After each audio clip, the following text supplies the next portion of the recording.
everyone, this is the Blackboard tour video for History 131 S04.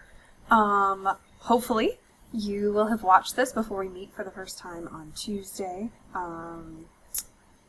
So this is going to be going over the Blackboard shell, like our site, our course site, where you can find everything and all that good stuff. But I'm getting a bit ahead of myself here in this screen, so let's go to where you guys are going to come into the course, which is the announcements page. So as you can see, here's the welcome announcement. I sent this out in an email the Friday before classes started, and I sent it out again first day of class, Monday the 10th. So hopefully you will see this and do all of these things before class today. It's just, you just got to watch the orientation videos because, you know, we have a lot to cover and all of that. So I do want to make sure that we get that housekeeping stuff out of the way. And of course, if you have questions about any of the things you've watched, the syllabus tour video, this video, reviewing the reading breakdown and general policies, if you have any questions about that, you can ask me during our first class meeting. But I did just want to cut down a little bit on the time we spend on that housekeeping stuff in our meeting. So this is where you'll find the announcements that I will also send out via email. The announcements page is pretty straightforward. Hang on, let me switch to what you guys will actually see because that would be really helpful. There we go. Okay, so I'm going to go over to course information. Now, the My Instructor tab is going to have all of, look, it's me. My information. It's got my Google Voice phone number. My office phone number is also on the syllabus, but like I said in the syllabus tour video, this is the more dependable number because I do have my phone with me every day. I'm not in my office every day. You can use either one, but I did include this one here. And I've got my office hours listed here. Here are the links. So if you click on this, this opens up the Monday, Wednesday office hour. That is, oh, that's not right. Fixed it. Okay, so it's Monday, Wednesday, 11 to 12. And that, look, I said I fixed it, but then look at how that says 12 in the morning. Like, I'm going to be up that late. Nope. Okay, ta-da, through the magic of editing, it's fixed now. So yes, this is in the My Instructor section in course information. It's got my email address, the Google Voice phone number, office location. If you want to meet with me face-to-face, we're going to do that outside. I'm happy to meet with you face-to-face if the situation calls for it. Now, with, like I mentioned in the syllabus, with virtual office hours, we can screen share, we can look at, you know, the same document or reading or something. So we can accomplish a lot of the things we need to do in meetings virtually. If you do want to meet face-to-face, please contact me first and we'll set up a time to do that. And we'll do it outside on campus. So Monday, Wednesday, 11 to 12, if you click this link during that time, it'll open that Skype meeting up. If you want to meet on Tuesday or Thursday, 2 to 3:30, you can click that link. I'll have these open the entire time, so you don't have to make an appointment to show up to the virtual office hours. You can just pop on in, and I'll be there. And just a little bit of stuff about me, and so you can peruse that at your leisure. So syllabus and general policies. Here's the syllabus itself, the actual document. Here's the video of me going over the syllabus, which hopefully you've watched already. Remember to mark that reviewed. You'll just click that by Friday of this week. Hopefully before that, because we're going to really hit the ground running here. General policies, this is something you'll need to mark reviewed as well. Just read through that and then mark it reviewed once you've done so. So don't just go in here and click them. Please, please, please read and watch first so that you know what's going on in there. So that is the course information tab.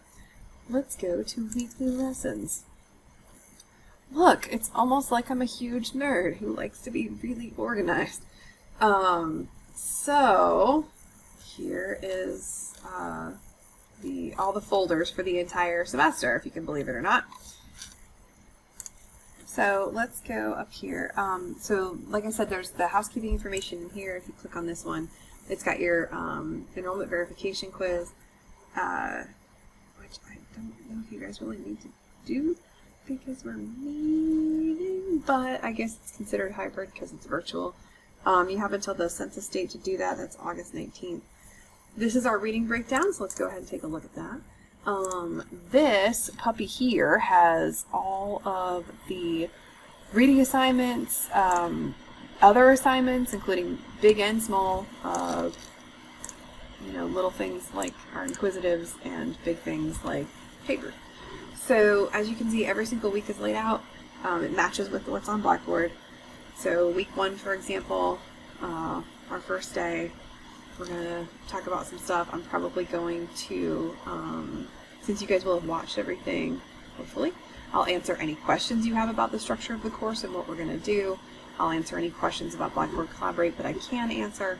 We'll do like an icebreaker activity, and I'll probably start lecturing a little bit. And then the next class, we really dive right in. You guys have readings. None of this is through your books, so if you don't have your books yet in the first week, that's okay. You will need them in week 2, but if you don't have them in week 1, that's all right, because this is all on Blackboard, and there are instructions, as it says, for how to access this on Blackboard. I'll talk about that on our first day. So yeah, as you can see, it's all laid out here by day. So it's got when little things are due, like an inquisitive activity due on Tuesday the 15th before we meet. And then exam 1 due Friday, 11:59 p.m. So as you can see, we're going to have a whole week that's just going to be about writing papers and doing a rough draft workshop. Trying not to just dump you guys into the world of historical writing. We're going to have a whole week talking about that. And yeah, we've got all kinds of stuff going on. Project workshop, because we're going to have a project. You saw that in the syllabus tour video. But yeah, like I said, the entire semester is laid out. So please read this. And not just read it, but also, mark it reviewed once you've read it, so that I know you've read it. This is a primary document checklist. So primary documents, as I mentioned, are the things that are written by people who lived through the time period. So, we have, Christopher Columbus and Thomas More. We have a member of the Mimac Indian people that we're going to read for the first week. So, all kinds of different stuff that we're going to read from the people who lived through the time. These are just questions to ask yourself as you read the documents. Okay. We also have, I believe we have a couple different activities that I'm probably going to put you guys in groups to do, maybe even on the first day, to go over how to do primary documents. So it's just another way to learn how to analyze those, because if you've never read them before, they can get a little bit tricky, especially with that older English. It can be a little hard to understand. So these are just things to ask yourself as you read the documents, and we can talk about that in full a little bit more on our first day if anybody wants to. This is just a handout. Is this plagiarism? I mentioned this in the syllabus tour video. If you have any questions about what does or does not constitute plagiarism, check out that handout. And if you still have questions, please feel free to ask me. This is, I totally stole this. I didn't really steal it, but I took it from a mentor of mine, Dr. Sharon, over at NC State. I changed it a little bit for us because we're going to use MLA. But these are really good tips for formal historical writing. That's kind of why I snagged it, because I really want you guys to take a look at this. Please read this. It's going to be really helpful when it comes to writing your papers, because you're going to see me make comments about excessive use of to be. Like the was. To be more specific, there was. More specifically, a connection existed. Much, much better, that second one. So all kinds of things. Was dismissed versus dismissed. The passive voice stuff. Not a fan. And this is how we write history. We write it actively, so we don't use that passive voice whenever possible. So please look through this. Lots of really important stuff. These are just guides to writing formal papers. Look at that date. If you can't remember, whether something's capitalized or not, odds are we've read it or I've lectured on it or something. So look for it. Book indexes are our friends. If you are trying to remember if you always capitalize Civil War, if you're talking about the event you always do, you could look in the book chapter on the Civil War and see, look, there it is, it's capitalized, just like dates. You'll see in our textbook, there are no apostrophes in our dates. Talk about naming, chronology, always go in order. Don't take me on a time travel, time skipping journey. Let's go in chronological order. Just really lots of different great things here. regions are capitalized, directions are not. And then if you get all the way, this is the structure of your paper, like things you need to think about. Notation, this is what we'll use. So historians use footnotes. They're beautiful and wonderful, and if you would like to explore using that, I am happy to give you resources and help you with that, because it's glorious. But JCC is not equipped to help with that. The Academic Skills Center doesn't have anyone trained in Chicago style, so therefore I cannot require it. So we're going to use MLA 8 instead. So here is, this is how you'll do your citations. The parentheticals, that's what will go in after you use any idea, whether it's quoted or paraphrased from a source. You will cite it. And this is, how to do Give Me Liberty and 2 different ways to do Voices of Freedom. In a works cited page, like for your paper, for example, you'll use the whole citation that says in the book. Primary document on Blackboard, article in a scholarly journal, video from Blackboard, class lectures. So that should be all you need. Of course, you can really, there are citation builders, there's one in your syllabus, and you can Google how to do a lot of stuff too. But this is a really good quick guide for how to cite that stuff when it comes to formal writing. And please read through this. I'm hoping you guys will read through this before the rough draft workshop that we're going to have on that first paper. And when we talk about writing in week 7, we may go over it in more detail in class that week. And I may ask you guys for examples or something, but this is really important, and it really is going to help you guys strengthen your writing, so please take a look at that. Alrighty, so that's that. So if we go back to weekly lessons, you can see here that I've specified that we're going to meet. I have, everything that's due is in here.